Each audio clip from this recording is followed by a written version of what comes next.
As you keep going with this exercise, you're gonna find something interesting, that you'll find that one of the shapes is actually this. And if you look at it, it's just the G major. It is actually one of the shapes. The only difference is that, yes, it is a G major, but I'm playing this against this. I'm playing it against the E7th now. So of course, a cool thing to do is take that major triad shape and do that same game.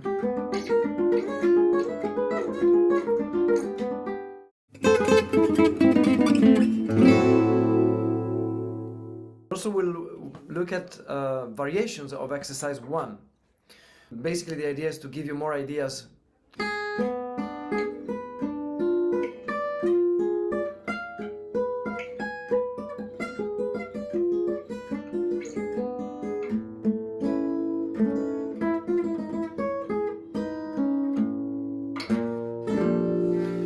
Let's look at more ideas to develop that exercise, so that the day it becomes boring, you can always change it to these new ideas. So what's the idea over dominant chords? We play what diminished. So on E7th, then we play F diminished, and then we know diminished patterns have got this, we can repeat it after every tone and a half, and we're still playing the same 4 notes, or the same notes, the same scale basically. So how do we play an F diminished scale? Let's do F diminished. Or to begin with, the diminished scale is tone, semitone, tone, semitone, tone, semitone. It's 8 notes, you get 8 notes. So if we do it in the key of F, you'll have F, then a tone to begin with, tone interval, so it gives us a G, then semitone, A flat, and so on. This is the only diminished scale that exists, right? We call it diminished, F diminished scale. And it starts with a tone interval. So people refer to this as the whole half, because it's a whole step, half step. So whole half diminished scale, but in fact, it is the only diminished scale that exists. The other one that people refer to, called the half whole, starting with the semitone instead, it is actually the same scale, starting from this note here, starting from the 7th note. It is the same scale. So why would people talk about the diminished scale in 2 different ways? It is a shortcut to quickly see how to play the diminished scale over dominant. What I mean is, if I'm playing over E7th, I will play, as we just said, an F diminished scale. But we saw that the last note of the scale is an E. So I could start from E, which is the root of the dominant chord. So it's just to find it quickly. I'll just start from the root of the dominant chord and start with the last note of the F diminished scale. So that gives me here half whole. But we're still talking about the same scale. It's still F diminished scale. But people like to think of it as a half whole, so starting with a semitone, so that it makes it easy, because you can then start from the root of the dominant chord. It's just a lot easier to spot it. But there's only one diminished scale, which is the whole half. So now, how do you play it? Well, there's that symmetrical way of playing it on the guitar. So for example, if I start from F, remember it starts with a tone. So F, tone, semitone, and then you'll have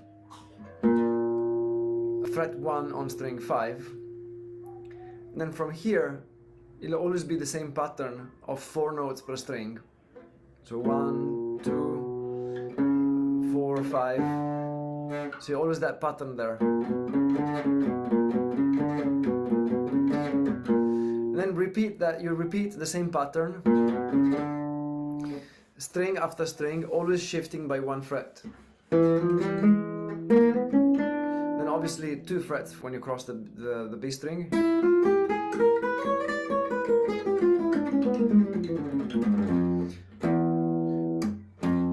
Now the idea with this is that it is actually a bit difficult to play unless you always start from the top.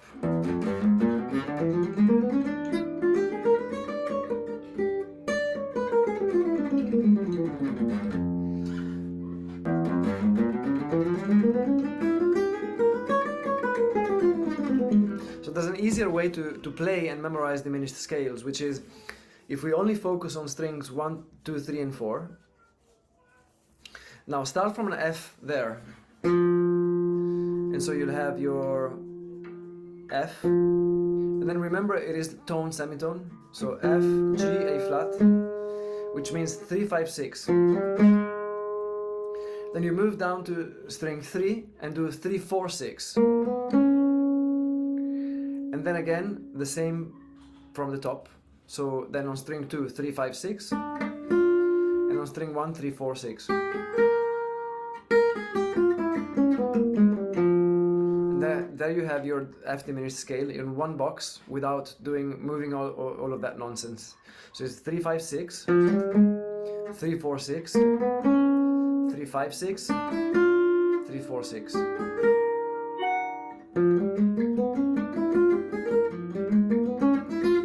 So now, see, because it's easier to spot your roots, you know, it becomes easier then to play this diminished scale, not necessarily having to start from the root every time. It is easier to sort of visualize in one box. So that's F. If they said A diminished scale,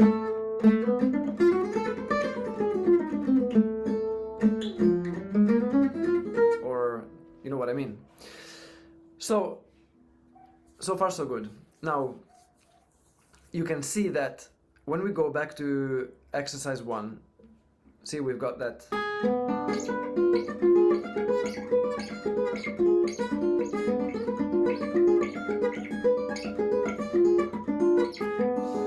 That first shape, you know, it's a diminished arpeggio only played on strings 1, 2, 3, and 1, 2, and 3. If I wanted to include string 4 as well, it would give me this shape here for F diminished.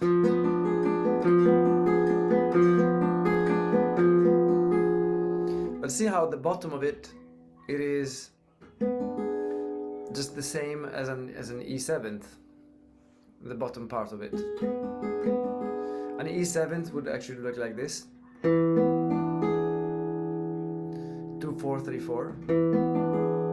And F diminished is only that. We only move the bass to fret 3. So it should help visualize why this diminished thing works over dominant chords, because it gives us a dominant chord with a flat ninth. So only the root becomes a flat ninth. So we get 7 flat ninth, dominant 7 flat ninth. That's why it works. So then, do you know all of the 4 inversions, or the 4 shapes to play E7th on those 4 strings without changing strings, only on strings 1, 2, 3, and 4? The first one will be this here. 2, 4, 3, 4. That's E7th. With nothing else, just a plain E7th. Then the next available one is 6, 7, 5, 7.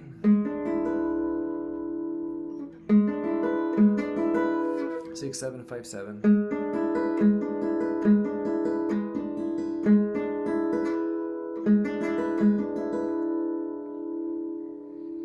The next available after that, so 2, 4, 3, 4, 6, 7, 5, 7, then 9, 9, 9, 10.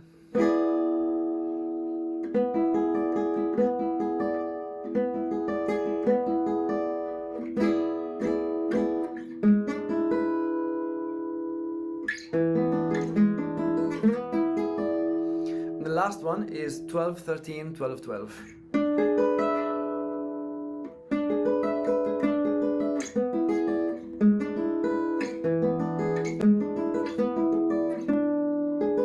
Now in each one of these shapes, if you find the E note, which is the root, and raise it by a semitone, you get a diminished shape. So from shape 1 we already saw it was this. Look at shape 2, which is 6, 7, 5, 7.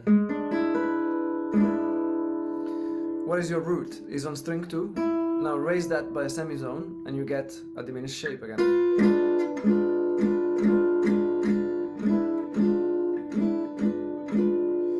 Same happens on shape number 3, which is 9, 9, 9, 10. What is your E? Is string 3 fret 9. Make that an F. And again you get a diminished shape. Same for the last one, 12, 13, 12, 13. Your root is here on string 1 fret 12. Then raise that. So you get these 4.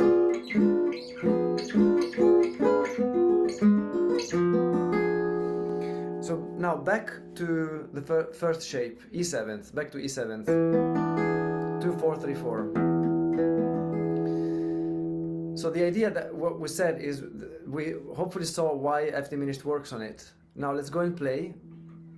Forget about the root for a second. Let's go and play that F diminished shape on it. So remember how it was? 3, 5, 6, 3, 4, 6, 3, 5, 6, 3, 4, 6.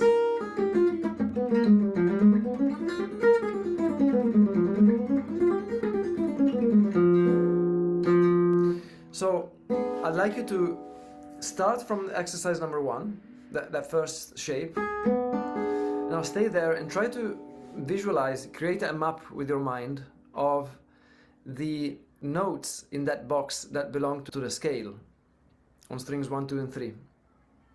What did we have on string 3? We had 3, 4, 6.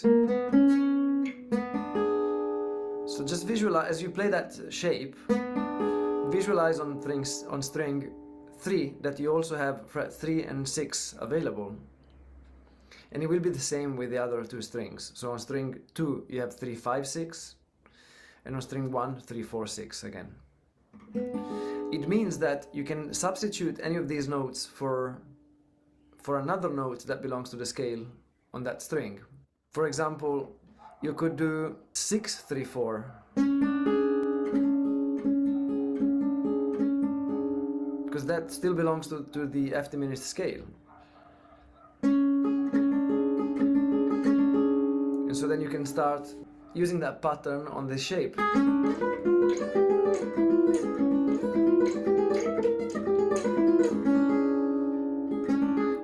And these become really good ideas and really cool ideas to play on the song when you improvise. So let's do this. Let's stay in the same key, so I'm gonna get minor swing. So the standard option was this. Deux, un, deux, I think trois, it quatre. starts with the intro.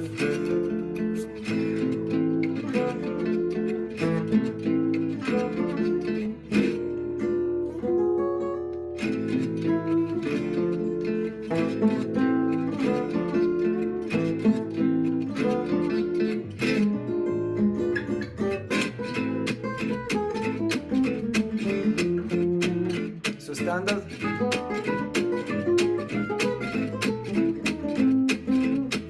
Now let's hear the new one.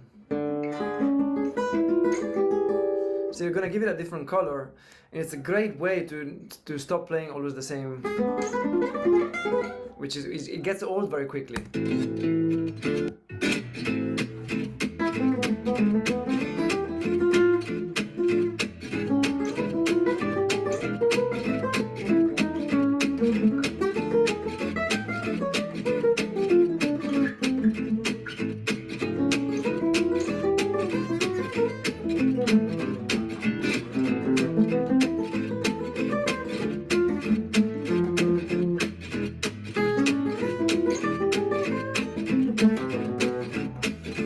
Super cool. The idea is to give you some more ideas to keep practicing exercise 1 basically, so that it doesn't get old too quickly. As we go through this exercise, as you go through this exercise, don't just do it up and down just for the sake of it. Try to think of it as a lick as you play it. It means, okay, it's probably going to be 2 bars long. So it means after that, you're gonna have to know how to exit.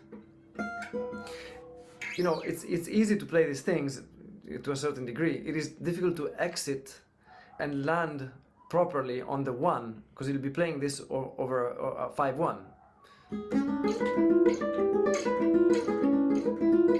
It's like basically being stuck on a roundabout, not knowing which exit to take. So look at these things like licks and think, okay, 2 bars. How do I exit and go and land on my 1, which is A minor in this instance? So you have to figure it out.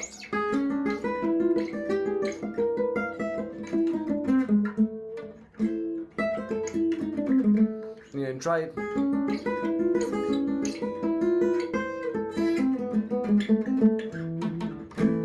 Try different patterns so that you always have to exit in a different place.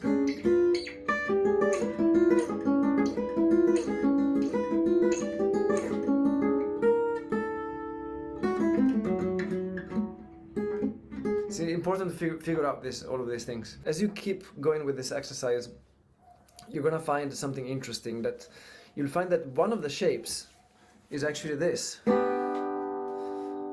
And if you look at it, it's just the G major. It is actually one of the shapes. If you look at the notes of a G major triad, they all belong to an F diminished scale.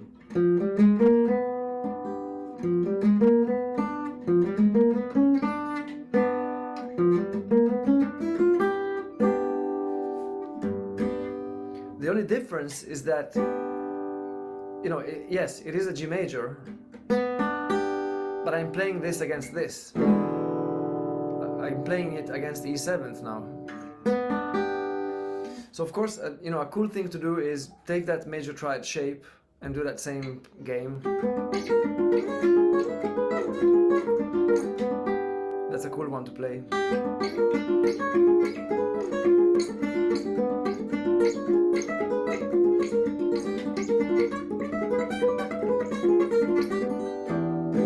And it's a cool sound right over this.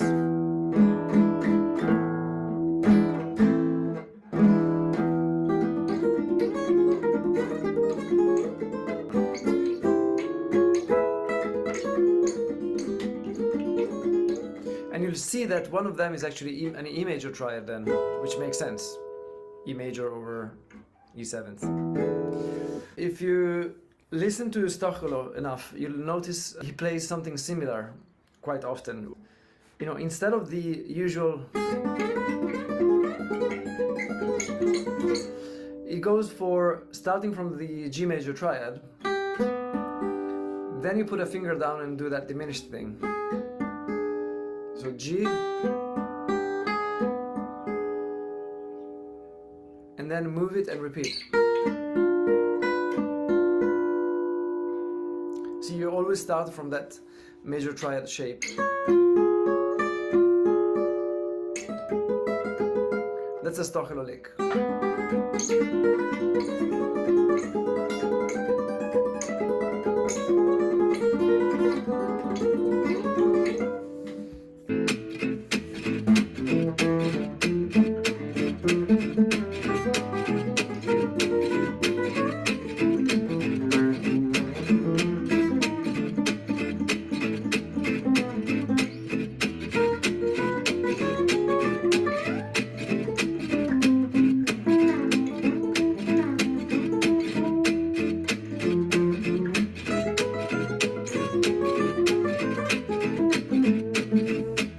This G major idea, though, that also becomes something interesting that we can look into.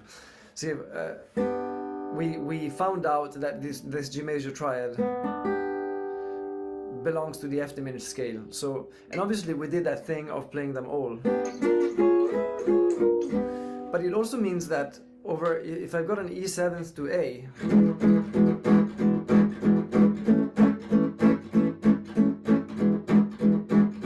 minor, so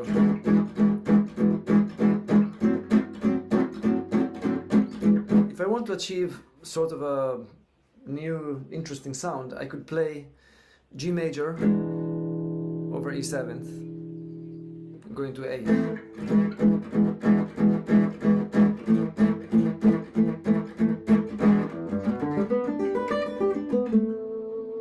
actually.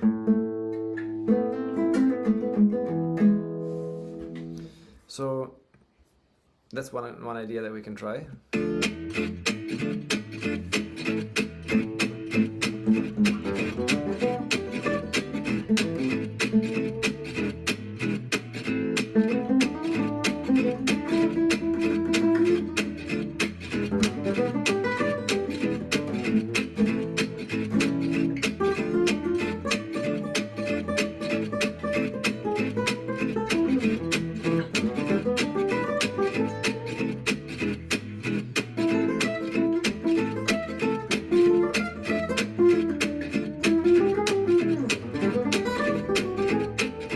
See, it's interesting. It's a good sound, and by the way, it also works because it is backdoor progression.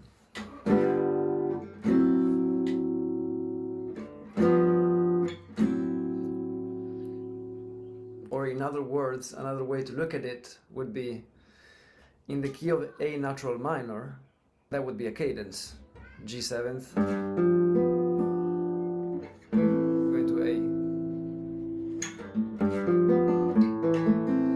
What else did we have over that E7th?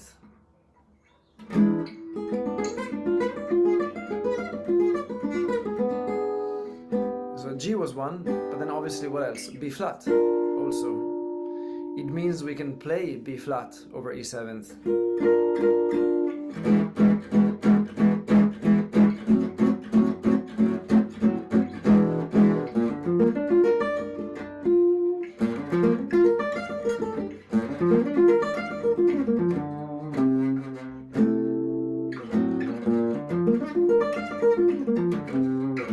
Which, to be fair, is also the tritone of E7th anyways.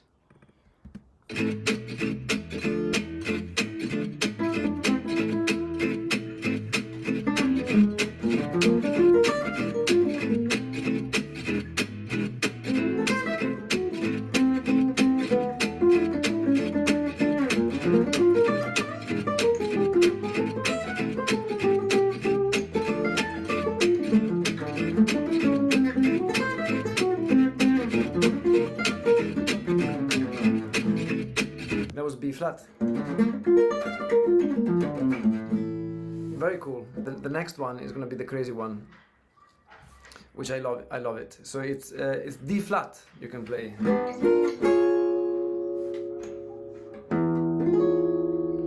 You can play D flat over E7th, going to A minor.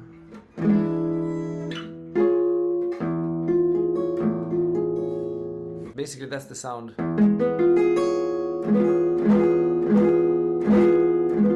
So yeah, see, D flat.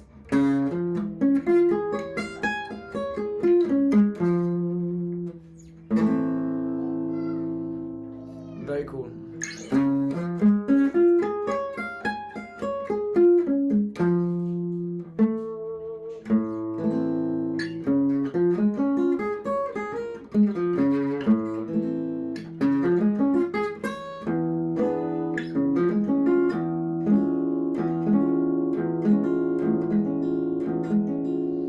This is the sound of D flat over E7th.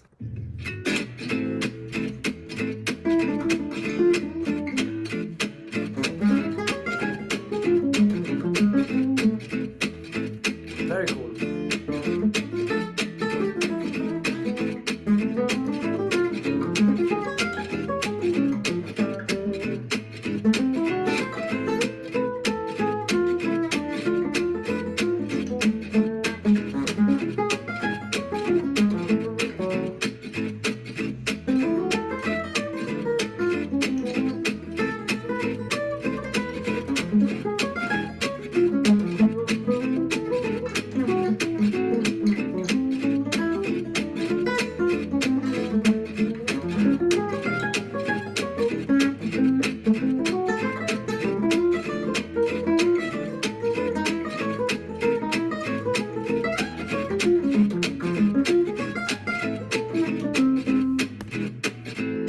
Now you've got the whole diminished scale at your disposal to come up with more interesting sounds.